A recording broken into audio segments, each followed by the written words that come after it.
few topics that I think would be important to share with you that will tell you about my experience and what I'm up to today with GIS. I think everybody has seen something like this, and being Canadian, I just wanted to quote Canadian news here, and because it's of interest up there too. So data is the new oil. Your personal information is now the world's most valuable commodity, and that was last year when they said that. And then in the last few weeks, it's been interesting to listen to the whole issue around Facebook, I think. But I'll talk more about that later. So today, after 12 years of being at Jones Lang LaSalle, I am now at EMSI. And EMSI is part of Career Builder. Anybody know Career Builder? Anybody fill out a profile on Career Builder? Because I have your information probably. All of it. And I'll talk about that too.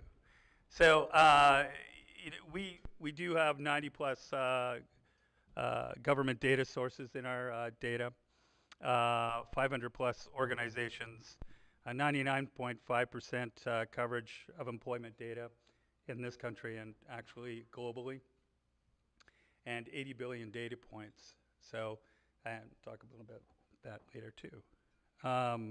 We work with the following organizations. We work with many of the state's economic development organizations, and we have a partnership for gathering data from those sources. And we also work to re-aggregate that data into something useful for each of them. These are some of the clients that I've worked with in the last couple of years. I do want to point out Amy sitting here because she is a marketing person, and marketing and GIS haven't really gone together very well over the years. So each and every time that we've gone into a company, my whole team has now moved around a couple of times.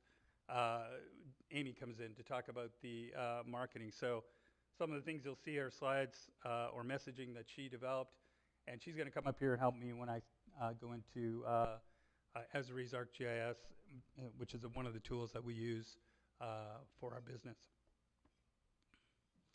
You'll find our data in some very interesting places. The Atlantic, New York Times, Harvard, Forbes, Wall Street Journal, and the USA Today. All of these people use our data in one way or another to write the stories that they do. What is EMSI data used for?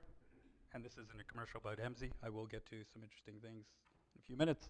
But it contextualizes local workforce analysis, data informs strategic planning, targeted business retention, expansion, and attraction. So if you think of, everybody here knows Amazon and H2, so HQ2. So who does it? Who knows about that? 2 people. Okay. For them, it'd be a full service for them, right? So we'd start with where, a question of where.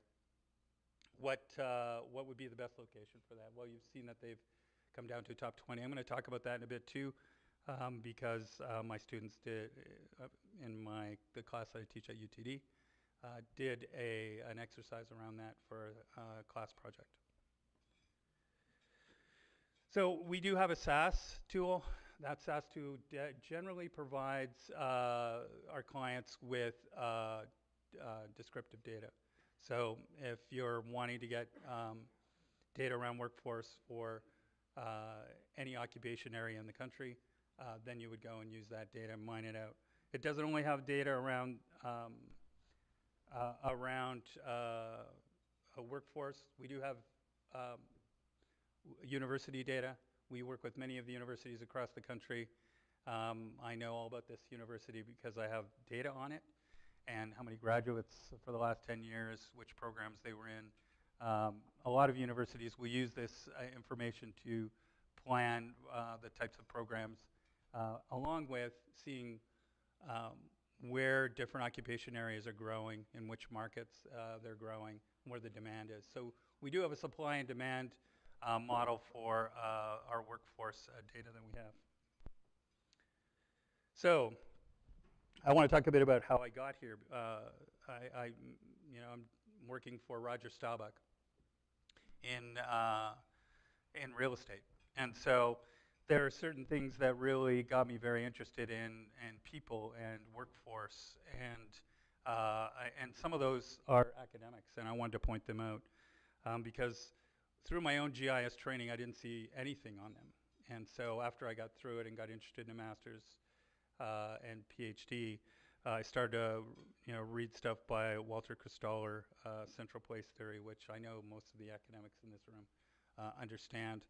But I also looked at August Loesch and von Thunen. It helped me think about things in a different way, and about what you would do if you were trying to locate a company from one place to another, or open it, and it created really the foundation for my own academic research. And that was where looking at how do we look at the real world and how GIS can be used as an analytic in that real world, and along with local knowledge, and which gives you a much more valid measure of looking at communities and being able to contextually compare those communities for one reason or another. The business ecosystem is fairly complex, and this is what we try, why geographical information systems is a great tool for analyzing the business ecosystem. We can get data from different levels from many of the key indicators that you see here, and these are all key indicators that we have used at one time or another in the analysis of site selection or location economics.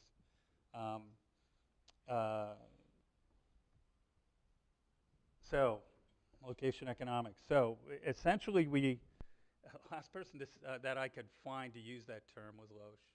And I just found it so interesting, and I started to read his book, which I was able to get through Amazon. And I found it interesting that first of all, that term was used. And it seemed to describe, and in his book, he seemed to describe a lot of the things that we're doing today. And I found it very forward-thinking, certainly from the 40s to now, and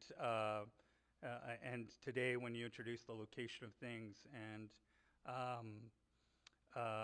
GIS and geostatistics, GIS becomes an analytic for location economics. Apart from that, it becomes a great brand for marketing. If you ask Amy over there, she will have helped me write to the new definition of this. And it's something that we do use as marketing.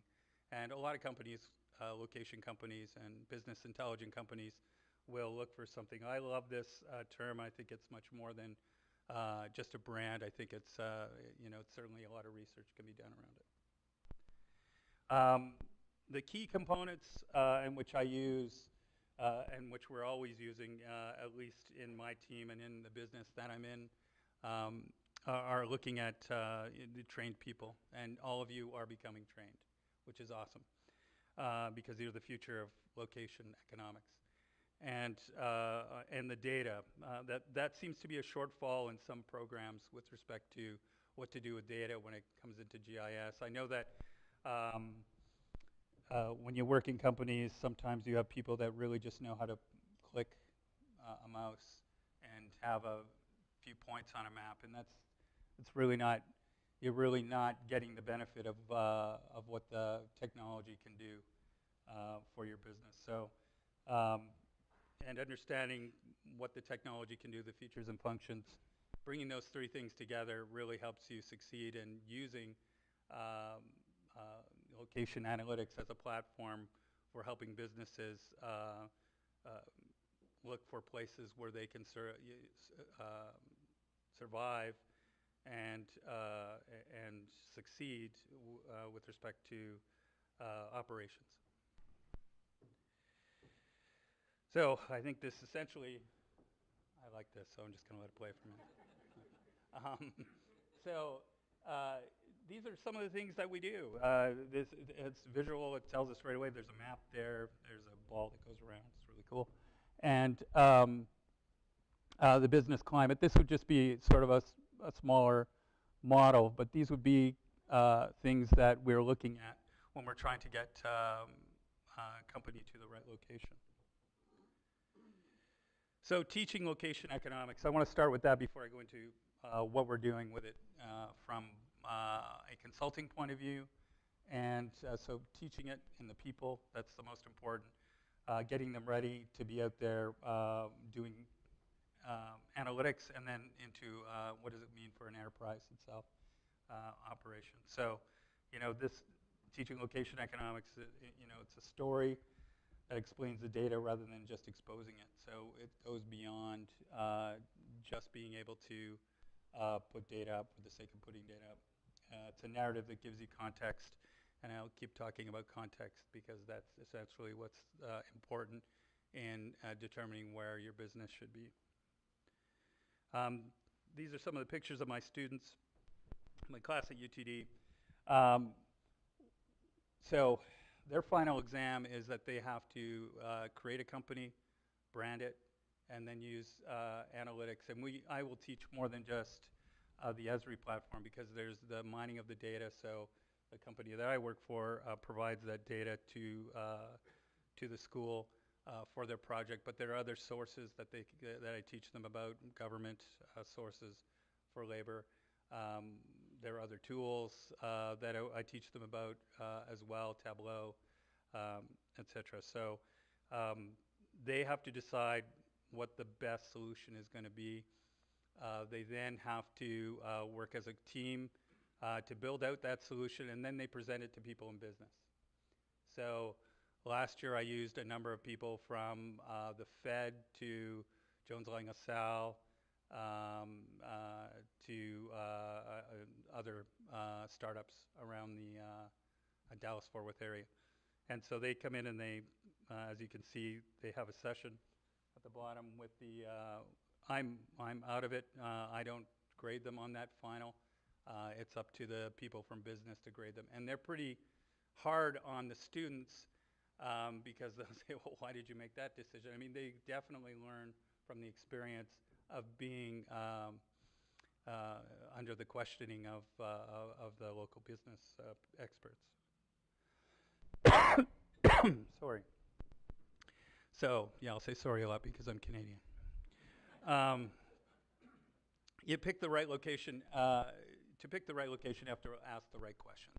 So that's one of the first things I teach the students. So I'm going to start from how we went about getting them to that presentation, and that's where is the industry best supported? If it's retail and entertainment, where are my customers?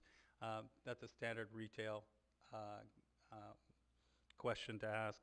If it's a distribution center, where's the right labor? So we're looking for a specific definition of labor for different distribution centers. What can a market afford? With distribution, it's going to be definitely lower cost, the labor that they're looking for.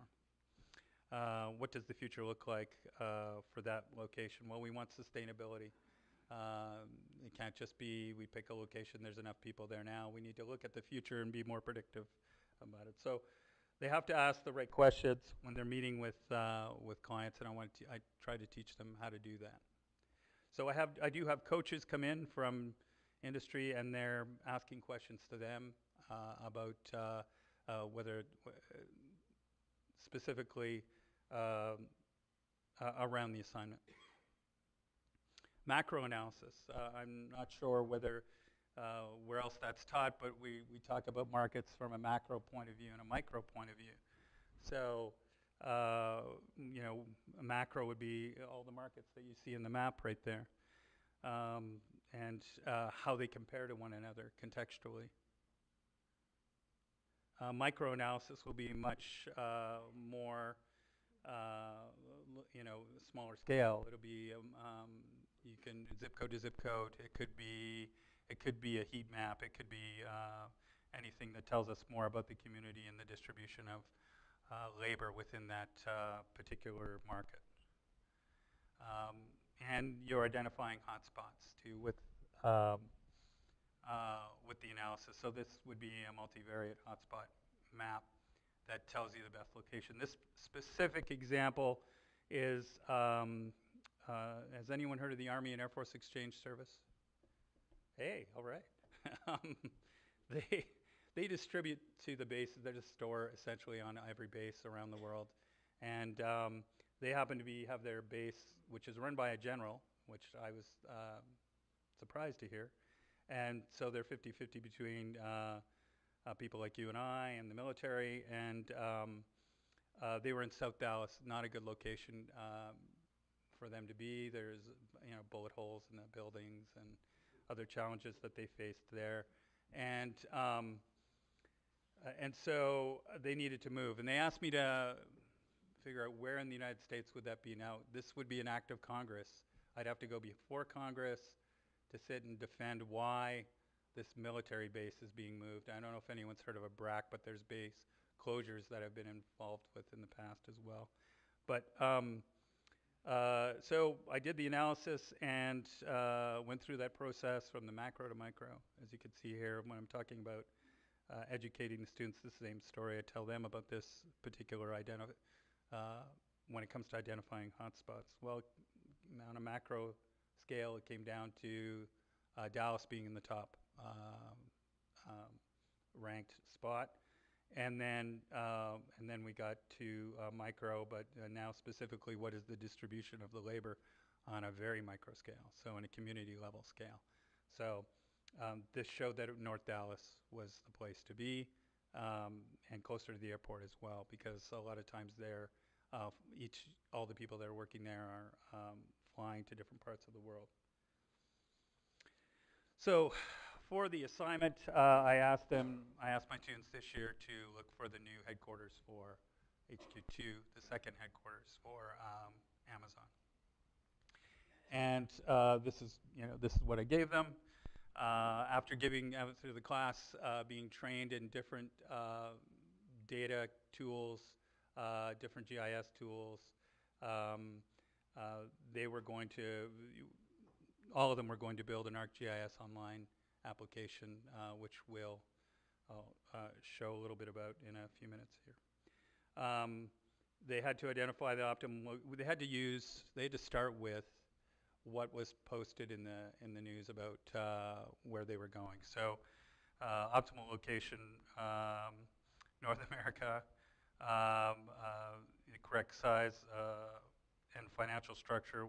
What market can sustain 50,000 tech-savvy employees, and the appropriate image and quality in what market is Amazon's image going to, where was their brand recognized the most? So they could go beyond that, they could add more, or they could just use that. But all of them decided to expand on that. And they know that these really are the key components to that, which is the labor availability, the quality of labor, the cost incentives.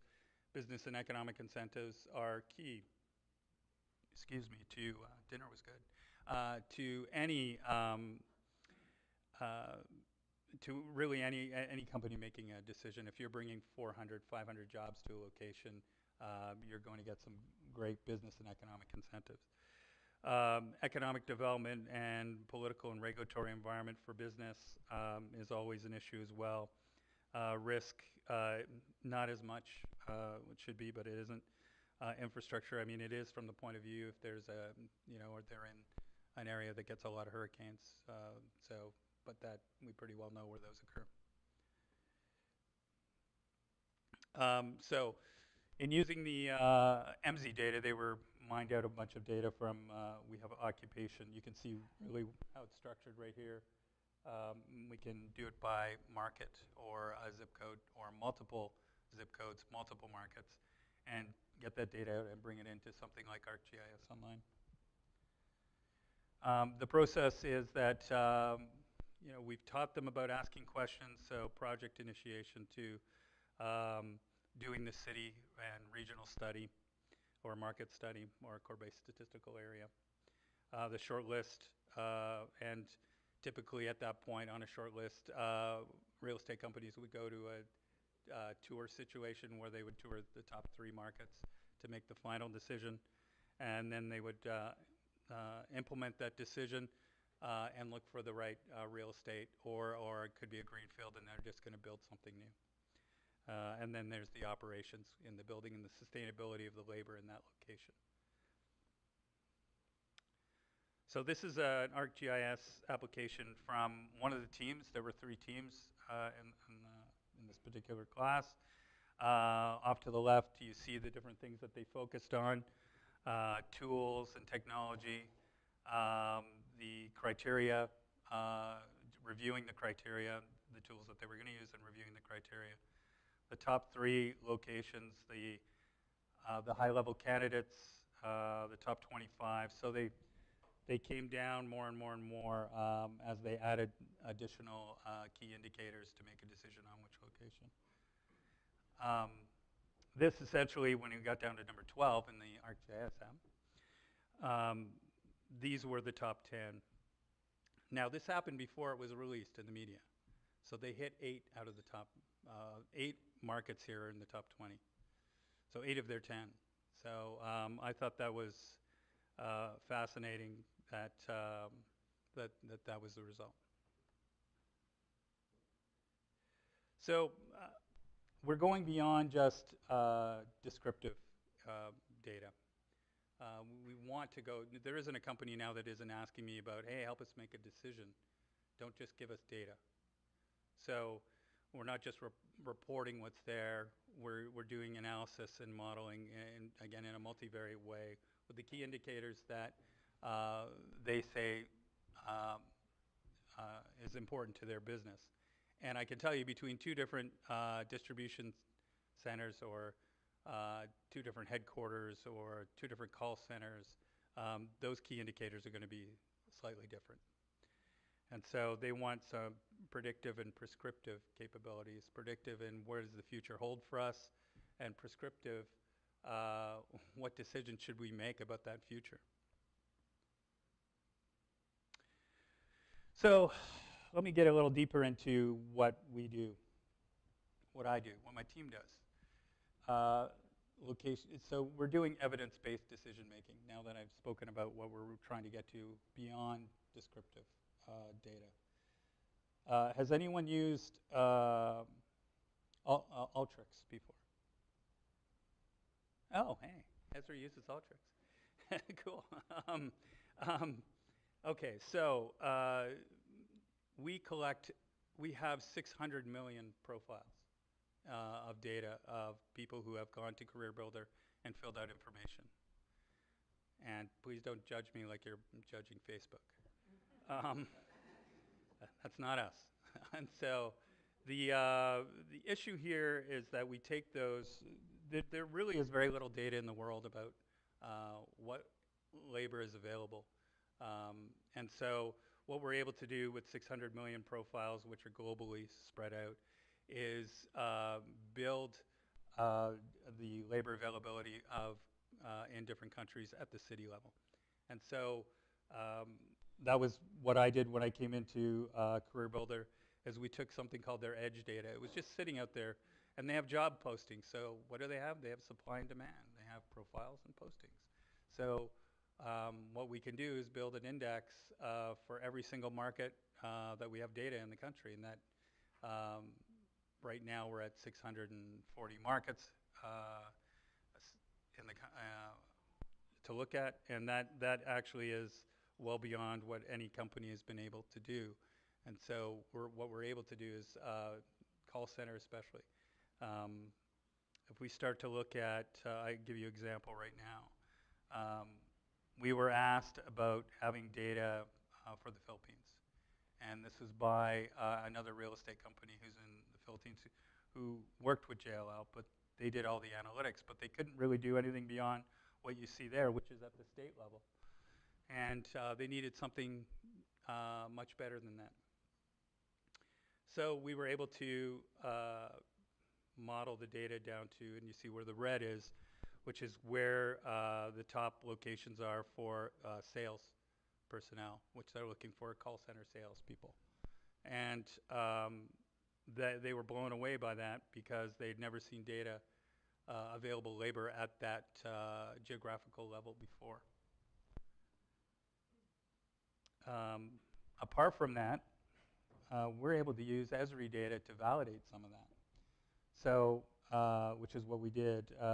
You know, they're looking for people who really are very tech savvy. Well, there's a purchasing power capability which you can geo-enrich from Esri into the ArcGIS Online application, in the ArcGIS Online application.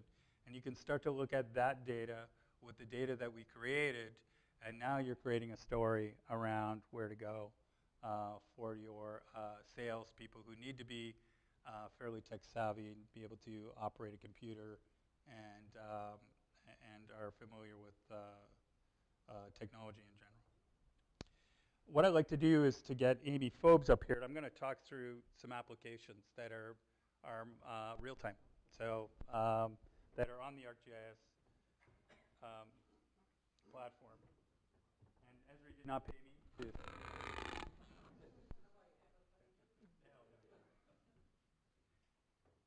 I did go to Australia.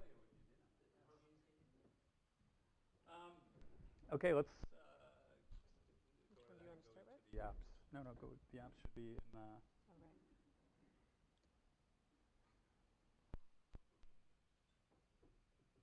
So again, I want to thank Amy for participating. Honestly, strategically, she's always involved in everything we do on the business side. When we meet with clients. Oh, can you hear me? Can you hear me now? Hello. Can you hear me now? Yes? Sort of? Okay. There's a technical difficulty. Stand by. Can you hear me now? Okay. So I want to talk about this. This was an interesting challenge. A large Fortune 10 company asked me to look at Ukraine. They couldn't find any data on the Ukraine. They wanted to know. They wanted to go in. They heard that there's a good tech labor force there. So if you just hit the opportunity index right there. So we were able to assess that these states were an opportunity for them. They had the right number of labor, of qualified labor to that would be of interest to this company. I almost said the company name. So if we look at the tech labor, that's specifically, we were looking for tech and sales professionals as usual. You can start to see, and this is a great platform for really telling that story about the availability of labor. You can also do things like add charts. So we're immediately comparing these, you can close that now, comparing the different states to one another as well. And if you can look at total population, which they really wanted to know, as well as, and those same areas that are lighting up, as you can see, unemployed population. And a lot of tech people, this was lighting up as an opportunity, but there's a problem with this particular one, which we did explain to them, that Poland has a labor shortage, and they have a policy change where they're inviting people to come in and work in Poland. So we said that you can't go here, so that's out. And as we were able to look at average wages and software engineer wages, the same places are starting to light up. If you select that particular state, just select it. Sorry. So if you run your mouse there, just down here, just highlight it, just put it over. You can start to see that we did have those wages for specific types of tech people that they were looking for. However, there's still a problem. These aren't all options. We have to get to a location. So if you go down further, up, yeah. Nope, down a little bit. It's not coming up. Yeah, it's not coming up. It's interesting. Yeah, there we go. go. That was interesting. What's wrong, Esri? You have political risk, so that removes all those areas. And if you select one of those, there's some some issues around Russia that we know about. And then there's a crime index. The same thing is going to happen. Those areas aren't of any use. And then opioid users, which they were interested in understanding as well. So we were able to get that data. So if you go all the way up to the top to the opportunity index, you can see that really this becomes their opportunity specifically for a labor play. Let's go to the next app. Or we have Tokyo? Yeah, let's start at Tokyo, yeah. So you can do very simple things with this, obviously, on a business side to more complex, and with our data. So in this case, it's really just searching for buildings, and we're a labor company. We don't typically do this, but for some clients we do that we're doing more labor consulting with. So we can quickly search for buildings that are coming on around, let's do a 220 or something, around the Olympics.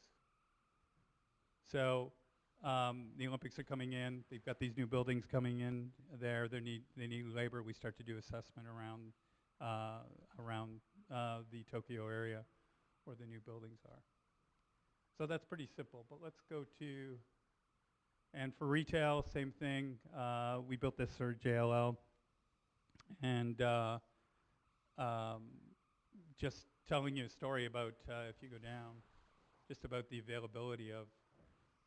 Anyone read German? Excellent. There we go. So, these are all areas that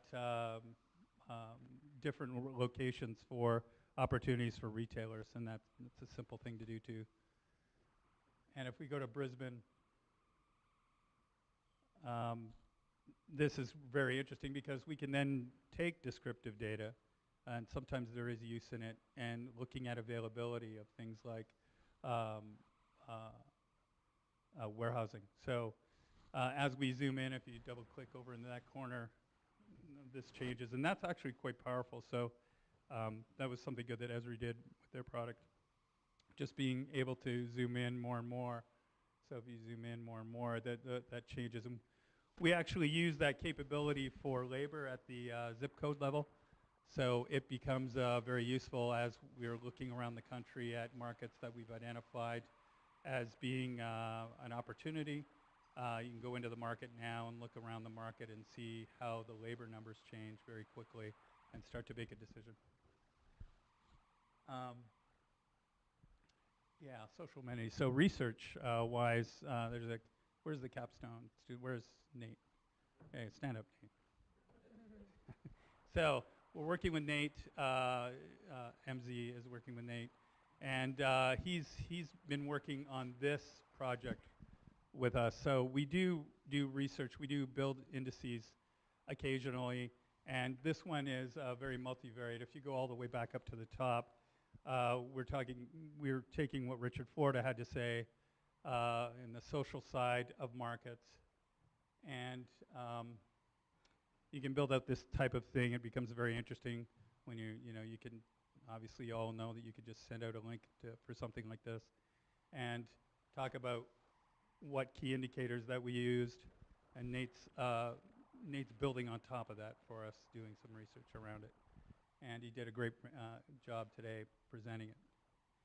And it's all interactive. We can see where, for the different key indicators, what's important with respect to the size of the bubble and point in each of those markets, and all the indicator data that's there that you can see as well.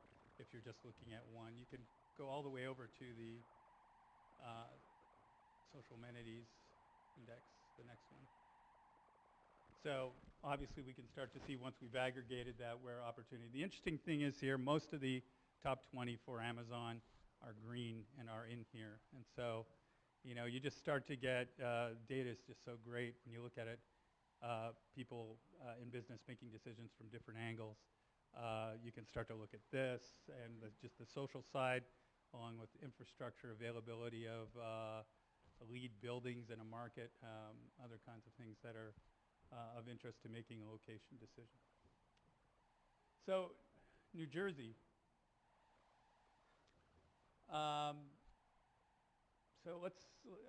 So I was asked a question by a developer, and that developer said, you know, I've heard that New Jersey is one of the top 10 tech markets in the country. Does anyone believe that? No? Okay. And specifically because there's been redevelopment after the hurricane along the river. So they're developing opportunity for tech companies to move in there. But let's go down to the tech occupation. So what we first did is look at different tech occupations, and we start to build a model around that. And we did it for life sciences too, but that's boring, so we won't talk about life sciences. So let's move down to, so this is where they, if you click that, this is where they ranked based on the data that we have, and which comes from every economic development authority in the country. They're ranked 7th, and I was surprised by that because in previous iterations of looking for tech talent, they didn't show up in previous years, and now they did. So let's close that and go down a little further. And okay, yeah, tech occupations. So that is the larger, the core-based statistical area and the area that we were looking in. And if we add transit, and we select any one of those transit locations. So what we did was we broke down every single transit location and said this is how much, if you set up in any one of these areas along the transit, you'd be able to expect this much labor, what education of the labor might look like within 18 minutes of the location. We also did Fortune 500 companies where they were already located, the fastest growing New Jersey companies, enterprise zones, and put all 4 in. And then top 25 universities, walkability, which is important as well these days, and internet. So if we go down to the further, yeah, keep going.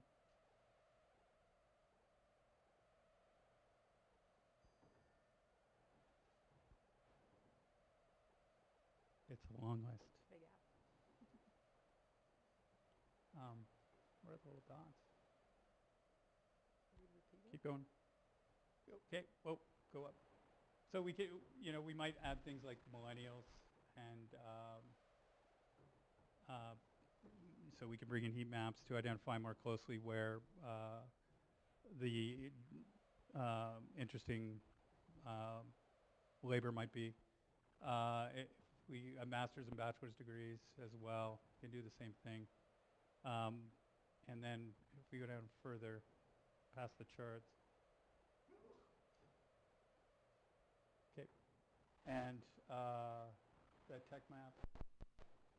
So, and then if you zoomed in just a little bit. As we zoom in, we start to really get a sense of the distribution of the labor. And I think it's interactive if you select on it. So, so it tells you exactly. So we start to get a really good, again, adding in all these other things again at a much lower level of, we can add all 5 at once. So we're able to really tell what the best location is to expand on if you're a developer and looking at specific location for tech labor. Okay. Voila.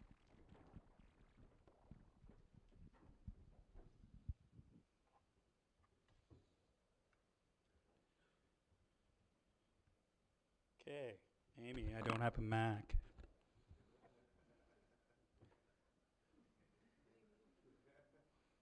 There we go. It's okay, I figured it out because I have a Ph.D.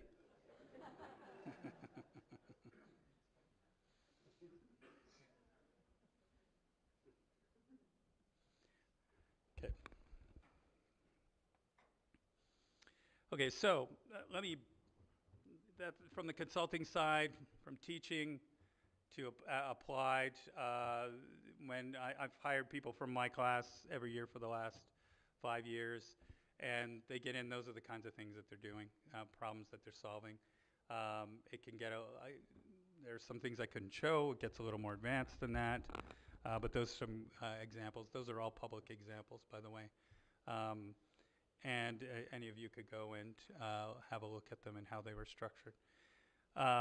But what is the problem when you start to bring this to an enterprise? It wasn't just me that got the CIO 100 award for bringing GIS to JLL. It was Amy and the other team members. It was actually really them.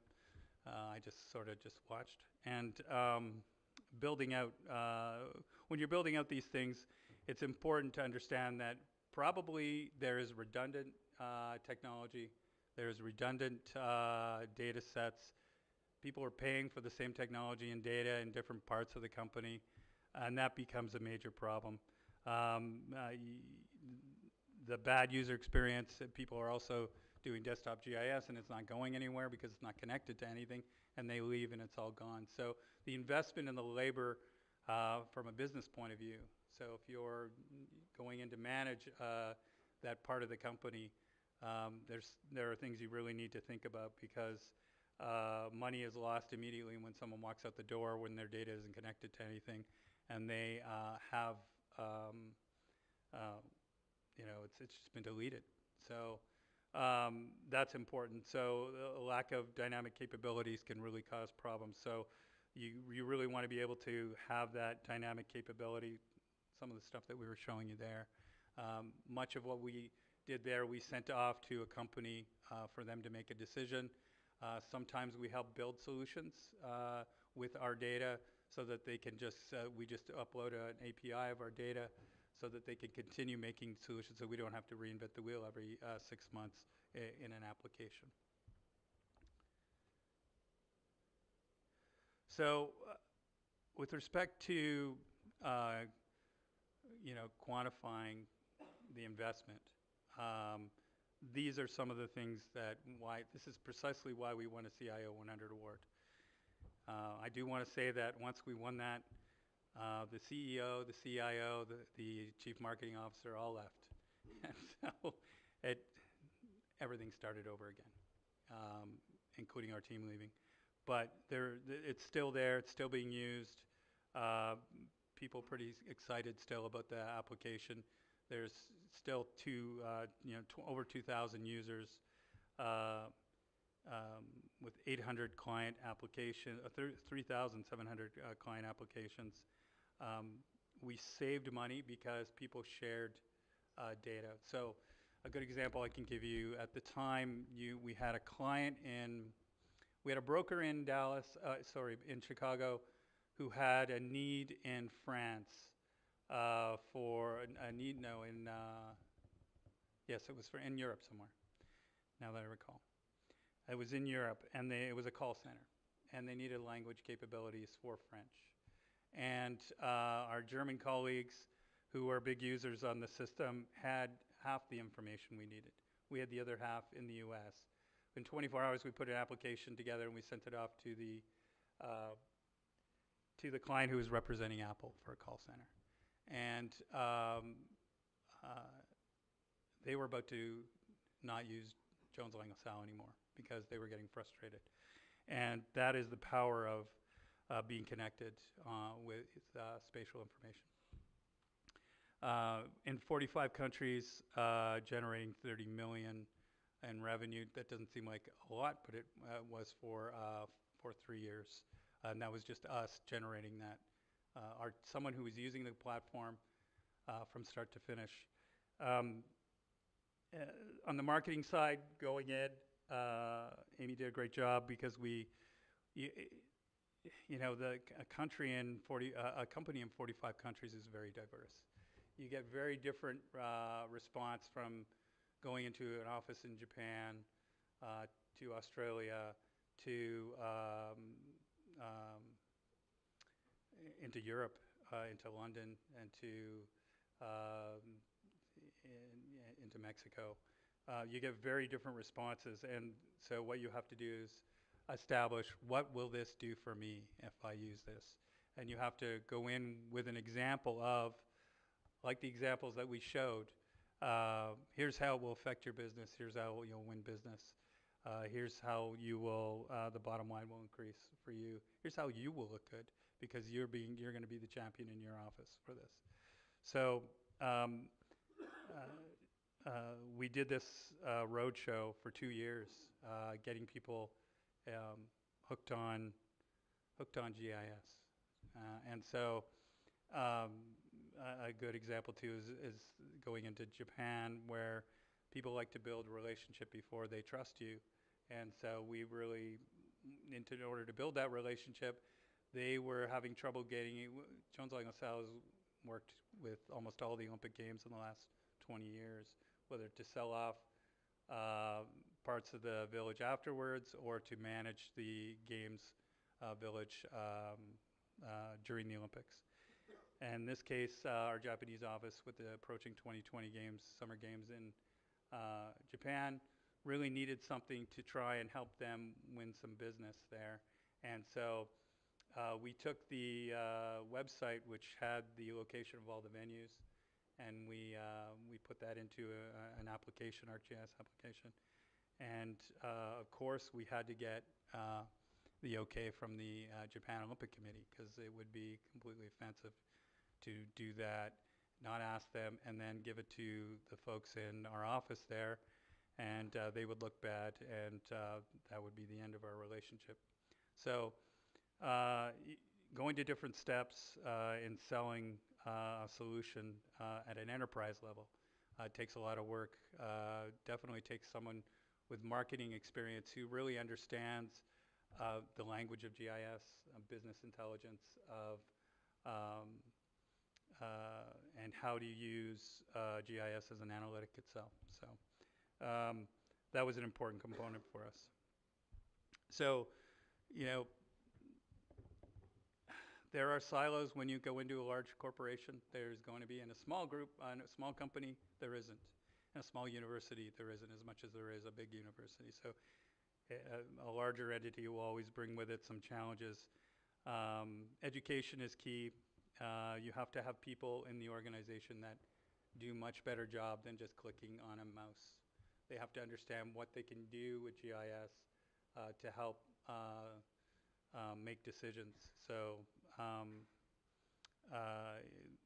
they have to understand GIS and BI and really storage, capture, analysis, display. That's really synonymous with both of those things, and how GIS can be used as a differentiator for the firm in some way, whether it's to sell and win business or to make operational decisions. The business process, that's what you're trying to solve, essentially. And